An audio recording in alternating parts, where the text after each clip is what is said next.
And now, the Street Photography Magazine podcast with your host, Bob Patterson. Welcome back to the Street Photography Magazine podcast. I'm Bob Patterson, publisher of Street Photography Magazine, and today we have a first. By the way, this is episode 217. I never tell you the episode number, but this is 217, and this will be the first time after 216 episodes of talking to photographers. It's the first time we're talking to somebody who's not a photographer, but that's okay because you're going to find her extremely interesting. So our guest is Sharon LaCour, and she lives in Lafayette, Louisiana. After spending many years up north in the Great White, you're almost. That was terrible. Did you meet Rocky and Bullwinkle up there? No, I'm kidding. You guys probably don't even know what I'm talking about, but that's from the Bullwinkle cartoon, Although we do have a lot of boomers on here, so they know what I mean. Anyway, Sharon is she's a pianist, teaches piano. She's also an author, and that's why we're talking. She wrote a book called The Meeting of Air and Water, and I met her through photography. And by the way, she's a big photography lover, which is, I think, one of her. Well, we'll get into that. Anyway, so she wrote this book, which I'm currently reading, and I highly recommend. By the way, I talk about this a lot on the podcast. I've been shooting the jazz scene in Virginia for several years now, and I was invited to be the photographer for the Charlottesville Jazz Society, which has been just an excellent experience. And just a few weeks ago, I was photographing an excellent group that came to town and talking to this young guy who's the bass player. And, I like to get there early, see him doing the sound check and Set up. And that stuff, setting up, because I'm a street photographer and I like to do candid work and, capture moments. So I'm talking to the bass player. His name is Daniel. And we're talking about photography. I told him how I used to play piano a little bit a long time ago. And he happens to mention that his mom just wrote a book. And one of the main characters was inspired by Fonville Winans. He was a photographer back in the 20s and the 30s, all the way up to, I think he passed away in 1993, something like that, right? Yeah. He was a photographer. He traveled around the bayous and took lots of photographs, and his work is really something. I got to learn about his work. So anyway, I said, I need to meet your mom. So he connected us. We had a conversation, and so she's on the podcast. So anyway, after too lengthy of an introduction, Sharon, thank you very much for being with us. Well, thank you so much for inviting me. I've been wanting to talk to people who are interested in photography more in relation to the book, because that's really what inspired the book almost entirely was Winans' photographs. Yeah, and hopefully while we're talking, you could maybe even tell us a little bit about his life for those who don't know of him. I have heard of him, but I had not really seen his work until I started doing research for our show. So, but before we get too far into it, why don't you just tell us a little bit about yourself, your background, and then tell us about the Meeting of Air and Water. Give us some information about it. Okay. Well, I grew up in New Orleans, and my dad was Cajun. So for those of you who aren't familiar with the Acadians, they left France in the early late 1600s, and they settled in Nova Scotia and then were booted out by the English in the 1700s after living there for a long time and being very successful, too successful, according to some, for the English. And so many of them ended up in Louisiana, and my dad is part of that culture. So I grew up with hearing them speaking French all the time. And now I live in an area of Louisiana that's highly populated. I mean, almost everyone has a Cajun last name. Cajun, they call them Cajun for short. Most people have heard of Cajun cuisine, which is not really much to do at all with the cuisine that Cajuns actually eat, but which is typical. But anyway, so I started writing, I've been writing since I was a little kid. My mother really inspired me to write stories. She wrote stories but I didn't start publishing stories until later, after once my kids were grown and I published about a dozen short stories in journals, and then all the while working on trying to write a novel. And I had lots of ideas for the novel, but it wasn't until I found this photography book with the photographs by Fonville Winans, who is actually not from Louisiana, but spent most of his life here, that the book kind of took shape. So that's how that happened. It's, when I've heard lots of people talking to writers or interviewing writers, I always say, where do you get your ideas? But I'm not going to ask you that because we just want to. Yeah, it's funny. Yeah, you're from Lafayette. We live near D.C. and this is even before we moved to the area. My daughter lived there for quite a while, and we came into town. She said, "Well, my friend Shelley, who's well, I won't get into how they know each other, but she belongs to the Louisiana Society, I think. And it's all these people who are in the government, a lot of a lot of Hill staffers and lobbyists, and they all know each other because it's a pretty small group, and they have a festival every year, and it's a Crawdad Festival, and we got to go to that, and we Really? we had a beat of beer. Is that how you pronounce Oh, it? yeah. Yeah, I had a beat of beer. We had crawdads. They had Zydeco music playing, Oh, okay. and so we learned how to suck heads. Oh, you did. And that's not porno. That's how you eat crawdads. That's how you eat a crawfish. That's Yeah, right. yeah. Yeah, So their it was. crawfish are really, really popular here, much more than they actually are in New Orleans. It's more of a Cajun. I don't think Yeah, we don't have as many crawfish in New Orleans. We have a lot of shrimp, yeah. but I was going to say something. The Zydeco branch of Cajun music was invented right near here in a little That's right. town. It's more of a modern. It's a little bit more modern than traditional Cajun music. So I don't know a whole lot about the differences, but Yeah, it's they're fun. different. It's fun music. Oh yeah, it's a lot. You Yeah. have to dance to it, and it's part of the Cajun culture. Um, it started the Cajuns didn't exist before this event in Canada that Hmm. created all this hardship for them. And so the cohesiveness of that whole community is, they're French, basically they're French people, but they're as a community, they've been created by this hardship, and they developed this cuisine and this way of life and this music that's just theirs alone, And it's interesting because they're really joyful people, my relatives who I remember, just funny and, love to dance, love to eat, love to cook, but they have this sort of deep sense of struggle under, that a lot of marginalized groups have. My daddy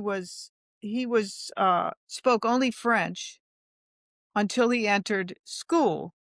And, there was a law passed that all kids had to go to school in the United States in the 30s. And a lot of Cajuns didn't want their kids to go to school, but once he went to school, he wasn't allowed to speak French in school. In fact, he was punished for it. And that shows up in the book too. The little girl who's the main character of the book I is noticed that. punished. Yeah. Yeah. She's punished for speaking French in school. And he was punished. Okay. Before we go too far, why don't you tell us a little bit about the book? What it's about and how it relates to photography, which when you read it, you can't avoid it, obviously. Yeah. Okay. Well, I received a gift of a book of Fonville Winans' photos. A long time ago, I was in my 30s, and I had a great love of photography at the time. That's why I got the book as a Christmas present. And, but I'd never heard of him. And all the pictures in that book were pictures that he had taken as a young man. So this would have been in the 80s that I got this book. He took these pictures as a young man in the 30s when he bought this beat up houseboat and took it along the coast of Louisiana and just took pictures documenting Cajun life along the coast. And I just loved, here's one of them. I just loved the pictures. And there are some other pictures. There are a lot of pictures of people and people eating, people shrimping, huge piles of oyster shells, and of course the bayou and the different animals, but the faces of the people, the portraits that he did at that time, especially for a beginner photographer. I mean, he was a young man and I'll tell you, let me just read this little part. But anyway, the plot of the book is that there's a young girl who lives in Cocodrie, a little town on the coast of Louisiana. And he comes to that town. Of course, I used a different name for him. In the book, his name is Dozier. He comes to the town and he gives a gift to this little girl she's around 12, of a camera, because once she heard that he was coming, she was fascinated with the idea of a camera. And let me just say also about her is that she's a little bit on the she has what we call nowadays social anxiety. So she's very shy and the world kind of overwhelms her. So she finds this magazine with pictures by Edward Steichen, and she becomes entranced with this idea that you can stop time. Because, she hasn't seen, I mean, this is in the 20s. She's seen newspapers, maybe. They have their walls like lined with newspapers in these little houses on the coast in the 20s. But before she actually sees some of these artistic photographs, she hasn't seen that. She doesn't really know what photography is. So she gets this camera. He gives her the camera. I forget what I was going to read, but let me just read a little bit. Sure. Yeah. So he comes to her little town and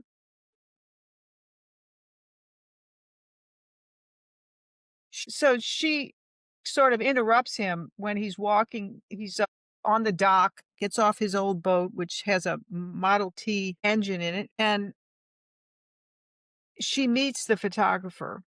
So she says, "I'd like to see one of your cameras." She kind of shyly inserts herself towards him.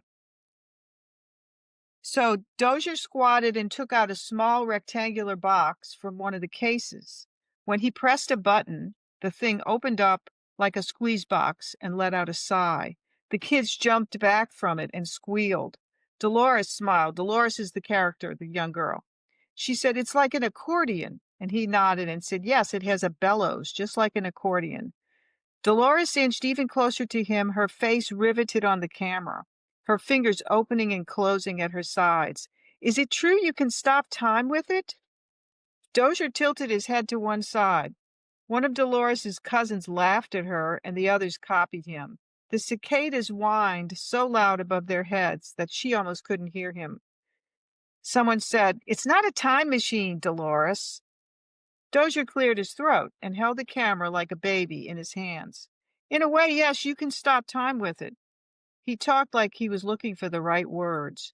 "In fact, that's how I got this camera. I found myself, a few years ago, with a bit of extra cash, so I bought a watch. I thought I needed something to help me keep track of time. But the next day, I realized that wasn't at all what I really wanted to do, keep track of it. I realized I saw this camera in a shop, and I knew I wanted to, well, as you say, to stop time. And here I am." So that's how she meets him. Yeah. I saw another quote in the book by Dolores, and she says, "It stops time and it captures something that'll never happen again." Right. And that's Right. something all photographers can relate to, particularly street photographers, because that's what we do out in the wild, out on the street. Right, right. It's not posed, it's not, yeah, not planned out. Right. So she ends up talking about that quite a bit. He gives her a camera. He gives her a brownie, you know, like the simplest camera, right? That you could, because that's what he had one in his bag. Of course, he uses a camera with a tripod and, and he gives it to her and he lets her walk around with it and look through the viewfinder. And she starts doing that and she looks at different things and he explains to her how it works. And then when he leaves her town after spending a few days there, he gives her the camera. So the story unfolds in two different time periods. We follow her life and how the camera becomes her way of dealing with the world and processing things through her whole life. And alternatively, we are in the time period of her granddaughter, who is struggling in New Orleans. So half the book takes place in New Orleans in the 80s with this young woman who's divorced and kind of leading a dissolute life. And her family has kept her grandmother's photography from her because they associate her grandmother's life and the artistic endeavor of photography with her mental illness. And they're afraid that the granddaughter is following in that path. So it's the kind of prejudice that people have against mental illness, against creative people who don't necessarily want to work an 8-to-5 job, but who need to do need to do art, some kind of art. So that's kind of the plot of the book is we follow Dolores's life into adulthood and how the camera, her photography affects her life. And then we follow Elaine's life, her granddaughter, learning about her grandmother. So that's basically the plot. But when I looked through the book to find parts that were directly about photography, there was a lot more in it than I realized even. So, Ah, that's true. You did. Well, we'll get to that in a minute because I do want to ask you about that. But what was it about Winans' work that inspired you to write a novel about this subject? Any work in particular?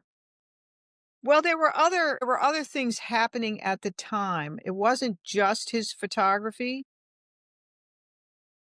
but I had watched at the time, for instance, a film based on a book called The Hours, and it was a film with Virginia Woolf in it, who of course was a writer who was mentally ill, and I became kind of fascinated with this idea of writers and artists and how mental illness plays a part in the lives of many, many historical figures who were artists and writers.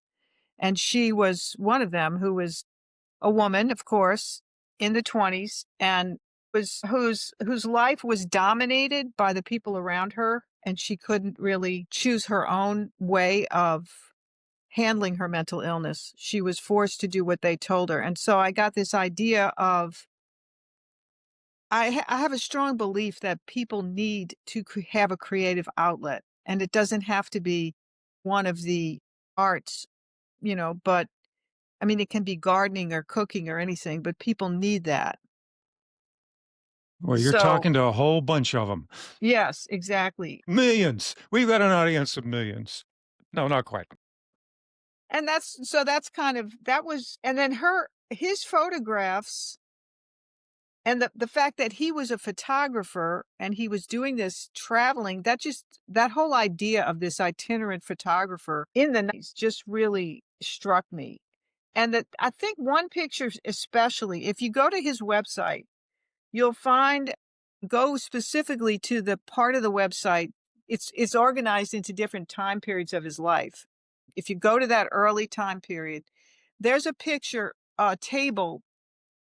It's an interior of a house, and a table with people sitting around it eating oysters or shrimp or something like that, or crabs. And the walls are lined with newspaper, and the shelves are filled with religious artifacts and canned goods. And that picture pulled me into that time period, I think. Mm. And then all these other things started to. So, I mean, and I actually bought a copy of that print. I have it hanging in my living room because I loved the setting of the picture and the composition of it as well. And with the detail on the wall, the cluttered details, holy pictures and cans of cane syrup and, crucifixes and statues of Mary, and it's just all cluttered. And he's able to fit so much into that picture, one photograph. Oyster shells, empty all over the place. And yet it's very, with the word that I'm not a photographer. So, but Sorry. there's a focal point. There's a really, it's a tight photograph in the sense that it's well composed, but it's just full of so much detail, So That's how they lived, right? that's how they lived. And I guess, so to answer I never really thought about it till you asked me that question, but I think that photograph really kind of pulled me into that time period, and I mean, it's a powerful tool, a photograph, as we know in the modern world. Yeah, isn't it? There's a whole lot of it, but still. Yeah, so he stopped time and Yeah, captured your attention, and look where it went. exactly. It's been You quite a know, journey. it's funny, personally, when I read, if I can't picture in my head, I must be a very visual learner, I guess. If I can't picture the person or the world that the author created, maybe early in the book, I have a hard time, you Getting know, pulled. getting pulled into it and Mhm. picking it up again. Sometimes some books I put aside and not finished because of that, but that's not true with your book. I could clearly picture the world that Mhm. that you made in this book, and I'm only part way into it. I'll be honest. I'm still reading another book, but I'm going to finish yours before I go back to it. Of course, I have a high interest in photography, but Mhm. so do you, when you're crafting scenes, which you know didn't don't exist until you actually put the pen to paper and make it. I mean, do you think photographically when you're crafting these scenes? Are you a very visual person? I mean, That's really interesting because I've never thought of myself as a visual person in the sense that I can't look at a diagram. If I buy something from IKEA, I mean, I can't make a Lego, put together a kid's Lego set, but uh-huh. I've never thought of myself as a person who can. So I'm trying to think about, but in this book, you know, when I was writing this book, I was so involved in the idea of photography and how it works. And I think that I did see things. In fact, there's a chapter in there called Windows Are Like Photographs, where I describe how she's Mhm. looking in a church and how each frame through the window, through the clerestory windows in the church, is like a photograph. And so I think in this book, I was thinking more photographically, like there's a scene where she's photographing the area of her town after a hurricane.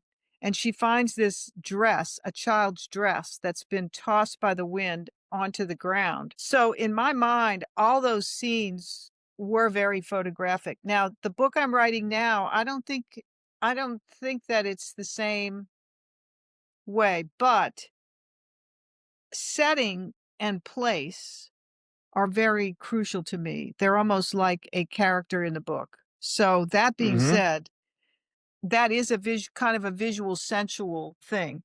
In other words, the books I'm writing now are very rooted in a place, and I do describe the places in quite a lot of detail. And some people like that and some people don't. But when people like my book, that's one of the first things they said, which is what you said. was that they felt like they were they Mhm. were in that time and in that place. So, Yeah. Yeah, and it's that time, that place and that time is like another world, almost like another planet compared to where we are today. yeah. And And so actually, if I could just say one of the, what I've learned, my mother was born in that time period, 1922. Mhm. But that period of time along the Gulf Coast was crucial in many ways because it was before the oil boom and between World War I and World War II. And that whole culture began to transform like the rest of the Gulf Coast and the rest of the country really after oil took over. I mean, really, the cultural history of the United States dramatically changed. Mhm. And especially for that group, which was rooted in really 17th century France. I mean, the way they lived in that culture was hundreds of years old. So it's kind of an interesting time period to write in. I love writing in that time period. Yeah, well, you still have a connection to it, or at least you did, before our parents, Hmm. um, got too old or passed away or whatever, but, yeah, my mom, same thing, my mom was born in 1925, and Hmm. she used to tell stories about those days, and it's funny, I always think of those terms in black and white Yeah, me too. because I watch the old, the Little Rascals of the old TV shows, Yeah, it was yeah, all yeah. black and white, right? Of And course, it so I never wasn't, think of but that's color. how we think of it. Yeah, Like the world was not in color. yeah, it probably most of the photographs that I show are black and white. Really? Yeah, Isn't that but something? that's another subject. So, you did a lot of research. You were starting to talk about this, but you did a lot of research, when working on the book, which led you to connect with Sally Mann, Oh, yeah, yeah, yeah. and which I find fascinating. Love her work. She doesn't live too far from me, about an I hour know. away. You should go try to meet. Well, I wonder if she'd be interviewed. Maybe she's a real private person. Yeah, I don't know. I don't know. I've backed off trying to reach out to her, but I should because her work is just amazing. So tell us about your experience dealing with Sally Mann. Okay, well, I didn't meet her. Well, I've always loved her work. And so what happens in the book is the granddaughter Elaine is living in New Orleans in the 1980s, and she was a photographer in college, but was dissuaded from any kind of artistic pursuit by her mother, who wanted her to get a business degree because, being in the arts is a waste of time and, et cetera. Of course, that's not what I believe, but anyway. me neither. So Elaine goes to the art museum. For some of you who've been in New Orleans, the New Orleans Museum of Art is in City Park, which is this gorgeous, huge park full of oak trees and bayous and lagoons. And I had seen this exhibit of Belloc, and so Belloc was a French photographer in the late 19th century. I mean, I'm sure y'all know who he is. And they had an exhibit at the museum of his photographs of the young prostitutes, women in New Orleans in the red light district with their eyes, the negatives had the eyes scratched out. Maybe some of you have heard of this. Anyway, so my character goes to the museum to see this exhibit, and there are other black and white photographers there, including Sally Mann. So my character gets entranced by one of Sally Mann's photographs of the Civil War that she sets up. Sally Mann set up, let's see if I can read a little bit. One of Sure. the images in the exhibit was titled Battlefield Chancellorsville, Reaver's Bend.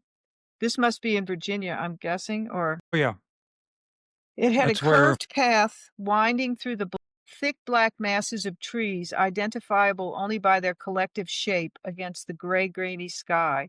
The darkness of the image is offset by a luminous horizon in the direction that the path is leading. And there was a quote from her with the photo. Quote, "This one picture offers a way out of the gloom, as if around that bend there might be some forgiveness or some peace or some way towards redemption and understanding." Despite the dark edges and the glowering sky, there's a numinous glow just around the corner. So, Sally Mann had took all these pictures of Civil War, real Civil War battlefields, and she used the collodion process of. Yeah. So she used, let's see, I thought I described it somewhere in here. Oh, okay. Sally learned how to use the complicated glass plate process of collodion and set up scenes of the aftermath of the Civil War near her home in Virginia. The glass plate is coated with a substance called collodion, which is susceptible to scratches and damages, then dipped into silver salts and loaded into the camera. The process is so fast that the plates have to be processed immediately. So Sally, carried a darkroom in her car and used damaged and uncoated lenses, which created flares and distortions. So I wanted to make sure that I had gotten what Sally Mann did accurately before I put it in the book. So I wrote to her gallery in New York, and the woman who is in charge of Sally's work connected me with Sally, and I sent her passages from the book, and she emailed me back and corrected a few things that I said about the process. And she thanked me and, for checking with her. I figured I didn't want to get it wrong. Not that the book is going to have, billions and billions of readers who might find this error, but I just thought it was out of respect to her. So I ended up having, exchanging 3 or 4 emails with her, and I sent her, of course, a copy of the book. So that was a really exciting part of writing the book. That's And I very love cool. those pictures she does of I don't fully understand that process. It sounds very complicated, but that's how photographs were taken, correct? In the late 19th century then? Yeah, yeah, Was it's a with those very old plates. process. Yeah, Yeah. very, very difficult stuff. I've Mhm. never learned any of that. A number of people do. Yeah. Yeah. Well, and then she apparently used the glass plates that she used were damaged because I imagine they're fragile. And Yeah, they are. that Yeah. created some of the distortions in the pictures, which make them so cool. I mean, they have so then what happens in the book is, well, I don't want to tell you, in case y'all read the book, I don't want to tell you. Well, good. I don't want to know because I'm only part way in. Okay, I won't go into that part. Yeah. Oh, by the way, yeah, Chancellorsville was very, I'm not sure if it was pivotal, but that's where Stonewall Jackson was mortally wounded. Okay. And he's buried in Lexington, Virginia, where Sally lives. Okay. Yeah. I would love to go Just a little tour. background. Yeah, I'd love to go on a tour of those sites. I mean, Yeah. I live by several battlefields, not too far from Chancellorsville. I've never been to any of them. really? Well, It's like people in New York have never been to the Statue right. of Liberty. The thing that I find so interesting about, not just photography, but art forms in general, her depictions of those battlefields, I think, make my interest and my desire to see them and to delve, because otherwise, I think in my mind, why would I go to a Civil War battlefield, But they appeal to her in that way, that artistic way, that makes them have a much more depth to them, I think. And if you go there to the place after you've seen her photographs, you're going to have a different experience, which is why art is so important. I mean, that's what it does for us as humans. It gives depth to things that we, normally may not experience. True. True.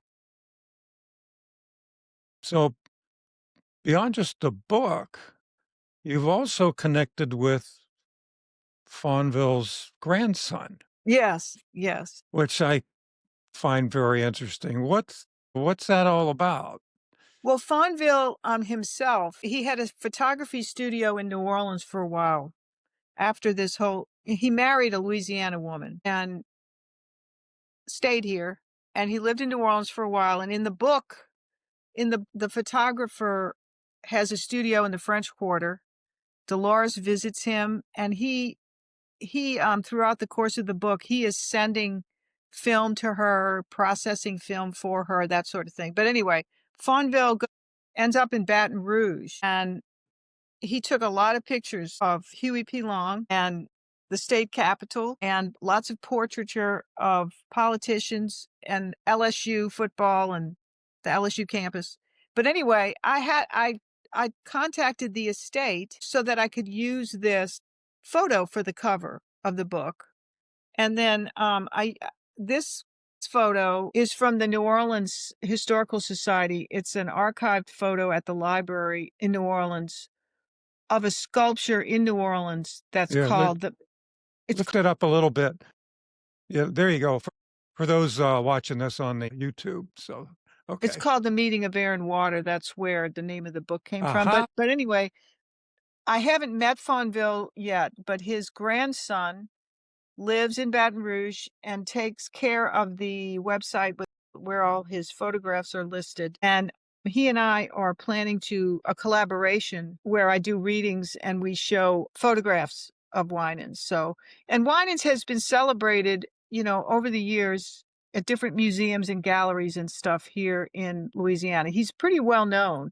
The first time I went to an event with my book, his name is on the poster that I used for promotional material, and it was in Baton Rouge. And several people came up and said, "Oh," in fact, a gentleman came up who had worked in a photography studio in downtown Baton Rouge and was sent as a messenger to Fonville studio for various reasons, to deliver things, to pick up things, to exchange. So he knew him. And so he bought a copy of my book because he actually knew Fonville Winans. I thought that was things like that keep happening with this book. It's really great. Yeah, that's what I gathered. I mean, like I said, you've connected with his grandson. And so you must have had, when you start any project, you've got an idea what it's going to be. And from there, it evolves, and you make connections that you never thought you'd make, and surprises along the way. What's been the biggest surprise since you began? Well, I think that the biggest surprise is nothing specific. It's more the ways in which the book has touched an enormous variety of people. In other words, if I go give a little talk in Algiers, which is a little town across the river from the downtown New Orleans, there are people there who have been to all these places in Louisiana that no longer exist and who have memories. And for them, the book, touches their heart because they're familiar with all these places. For instance, in the 1980s part of the book, much of it takes place in a camp or a house that's in the lake in New Orleans. It's actually on stilts in the lake. And it has like 100-foot dock going out to it. The lake's real shallow. Yeah, well, that doesn't exist anymore. Are you talking about Lake Pontchartrain? Lake Pontchartrain. And the area is Okay. called Little Woods. And we used to go there when I was a kid on vacation. There were camps lined up, but the hurricanes have taken all those camps. So now, that place does. So every time I go to different events and venues, the book touches someone else in a different way. Like the mental illness part of the book, people will come up to me and say, "My mother was bipolar." And I completely understand why why Dolores is the way she is spending, and people will say, "I cried on page 23 when she's talking about her mother." I mean, that's been the biggest, I don't think I had any idea that there would be that much personal involvement that people would have with it. That's been extremely, satisfying, Yeah. Yeah. It is amazing once you start something. You just really never know where it's gonna No. go and where it leads your life from then Right. on. You're right. I mean, it's definitely going to inform my future projects, and I don't know if I could actually tell you how, but, what I'm writing now is is going to be changed by the experience that I've had, having published this book. You say in your bio, you talk about how you grew up listening to your father and his siblings talking in French Mhm. about their lives as kids and being kids in that area and being sharecroppers. And it sounds like maybe the culture in that part of the country has a tradition of oral storytelling. Yeah. And how does that shape your understanding of like family secrets?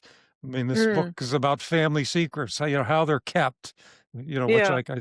just, central to this novel. That's Did, true, did yeah. that did that help shape your personal storytelling skills? Well, I think that both my mother both my parents were storytellers. My father was a great storyteller and, you know, he was really funny and entertaining when he told stories, and they were too. Although I didn't always understand what they were saying, I didn't really have to, and then we'd ask questions in English and they would but I think it's the preservation of the stories that was instilled in me as a child. Mhm. In other words, it was important for us to know the stories. And so since I was able to, I tried recording as much of my mother's stories about her life as possible, which are, you can read them on I put them on my Substack. Um, because I feel like we don't know who we are, or I shouldn't say it that way, but it's helpful. It's enlightening to investigate who you are in relation to who your ancestors were and what their stories are. Some people don't have the luxury of knowing those stories, and I did. And I think that's how it, has affected me is understanding the importance of it. Yeah, I so often regret not photographing, particularly my mother and my wife's family, and even my dad more, and recording them. I do happen to have some videos just from when our kids were little and my parents came for Right. holidays and got some little snippets of my parents talking. And by the way, after my dad passed away, years went by before I would actually watch those things. I'm the same way. Yeah. Yeah. But It's too hard. for those listening, most of the people who listen to this podcast do documentary photography, street photography. Use your skills and you know record your family visually and audio as well if you can. 'Cause you'll be glad you did years later. Yeah, I think that, for instance, if I think about my childhood at this age, I'm 68. um, I think, compared to my mother living in 1922, it wasn't very interesting. But if you talk to someone who, was born in 2005 and you tell them you were born in 1956, oh, well, it's a whole different world, right? And so Oh my it God. is interesting and it is worth knowing about. So yeah, don't hesitate to ask the questions because, in some ways, this is another thing I've learned from doing this book. In some ways, the histories that we tell are the only truth because if we rely on journalists, you know, or if we rely on the world to tell our stories, they're probably not going to get it right, or they're going to tell it through some lens that we don't appreciate, or they'll twist it or make it into propaganda. I mean, I hate to sound cynical, but Well, I agree. so in Yeah. some ways, when people look back on history, I think reading someone's memoir from 1922 who was just a housewife living in downtown, who knows? that's going to give us more information in some ways than reading a history book where someone's telling us what life was like. Yeah. My mother had spent time dealing with sort of extended family people she didn't really know very well personally, who are descendants of the same people. My mom's family came to Virginia in early 1700s and then eventually moved to Indiana. But she has copies of like letters that's been transcribed, you know, typewritten so you can read it better. From matter of fact, our last ancestor to live in Virginia. And writing about life in his little Uh-huh. town and That's things that happened cool. with his family. It was yeah. And it's in my file cabinet back there. And sometimes I pull it out and read it. It's So you need to write a book based on those letters. not a bad idea. It'll probably take me 30 years to do that, which means It took me a long time to write this book, so. oh, I bet. I bet. How long? About how long from Well, this is the first novel, right? So yeah. the ones I'm writing now are taking much less time, but I really worked on it because I started it when my kids were little. I did Wow. Yeah, so I didn't really have time to finish it. I didn't finish it until, you know, I don't know. I Years don't ago, even right? wanna say I don't even wanna give an idea of how many years it took me to finish it. Yeah. Well, I tell you what, your son Daniel knew all about it. He filled Good. me in. Yeah. He's paying attention to his mom. Yeah, he's one of my biggest mentors, really. He's because, he's a jazz musician, which is Yes, he another, is. profession that's not necessarily well appreciated in the world that we live in, so he understands. Well, that's the subject of my first book, which is a photo book. I'm working on it right now. Oh, I've okay. selected the images. Well, the other ones keep popping up, and I'm currently Wait, what starting to subject? sequence them. Pardon? Jazz? You mean jazz? Jazz. Actually, Okay. yeah, it's about jazz musicians, and it's about a little bit about comparing them to photography, and Mm, just like you did in your book a bit, and because we have a lot in common and a lot not in common, and it's part of my personal story of just being introduced to the jazz community and what I've learned from the people there and friendships I've made, mhm. and of course the photographs I made as a result of it. It's been quite a ride. It's just the kind of thing I didn't think would go this direction. I was just wanting to take cool pictures of musicians, and it's Oh, become so much more. wow, that's Yeah. cool. Yeah. Yeah, so it's a work in progress. Good, good. That sounds great. Yeah, and I keep taking the photos and then one pops up. I say, "Well, I'm done making the selections, but this one's really good." Yeah, I bet. In fact, my cover photo is probably one I made the night I met Daniel. Oh, really? Yeah, Wow, yeah, nice. I think. Well, yeah, that's the problem. I mean, I find things in this book Yeah, that I wanna change, but, you have to let go at some point. yeah, yeah, you do. Sometime you eventually you have to abandon it. Well, abandon I would say you have to, release it to the world maybe would Yeah, be a that's better what I way of meant. Yeah, just right. let it go. Yeah, Hold on tightly, let go lightly. there you Well, go. that's cool. So what's next? What's next for you? So you're talking about other books, maybe you can't talk about them. No, so I'm working on another book about Cajun Louisiana, but this one takes place in the 18th century along a bayou. So what happened at that point is the Spanish government actually it's historical fiction. So the Spanish government funded and shipped over hundreds of French people who had been thrown out of Canada and moved back to France. So there were thousands of them who left Canada in the 1700s, mid 1700s, who went back to France where they were not well treated right before the French Revolution. And their lives were pretty miserable. So the Spanish governor convinced them to move to Louisiana. I'm following the life of a young woman who marries a peasant farmer except that she's more of a convent-raised, educated woman, and she falls in love with this Cajun and moves to Louisiana and lives in this wild environment, which, in 1790, I mean, New Orleans was thriving, so it was an urban center, but, Yeah. you had alligators and snakes and yellow fever and, you name it. So it's kind of a story about class differences and how people deal with those. And then there's a slavery element to it because Cajuns did not initially want to use slaves, but then eventually felt I heard that. forced to. So that's one project. I have several other projects right now. When I kind of get to a point with one where I need to let it go. I need to just not look at it for a while. I So I understand. have Yeah. 2 others that I can go to take breaks from each one. So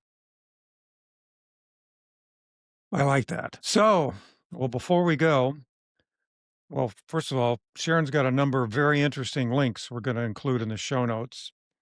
But tell us right now where people can find you online. Oh, okay. Well, my website, I have a website. It's just my name, SharonLaCour.com. How do you And spell that that? has Spell LaCour. SHA. Well, not that. LaCour is it written on the thing? Yeah. LACOUR. Yeah. Yeah. And you can see there are links to all my stories on there that I've published. And there's a way to buy the book on there. And you can email me too if you have any questions. It's just SharonAnnLaCour@gmail.com and with no E. If you want to ask me anything about the book or about anything about the photography in the book, then Okay. you can, I have social media, but I'm on Substack would be my main place for you to find, it's just my name at Sharon Yeah. LaCour. That's where I publish a lot of my news stories. So, yeah. So thank you. Thanks for asking that. You're welcome. You're welcome. Are you okay with us putting your Gmail address in the article? Sure. Sure. Okay. Okay. You know That'd what I'm be going to great. do?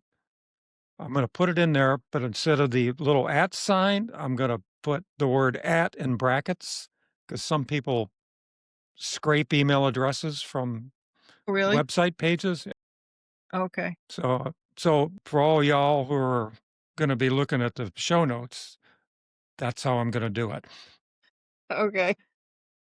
Well, that's great. Well, Sharon, thank you very much for your time and telling us the stories. Really enjoy it. I'm enjoying the book, and it won't take me long to finish. You can bring it on your camping trip. I am. Yeah. Yes, I am. No, well, thank you so much I'm so glad that it's really fun to talk about this part of the book. So I really appreciate you reaching out to me about it. I just love photography and I love your magazine. I'm really excited to get the book. I think it may be here. I think I heard the guy Aha. delivering it, so I'm going to go check it out. I love looking at photography books.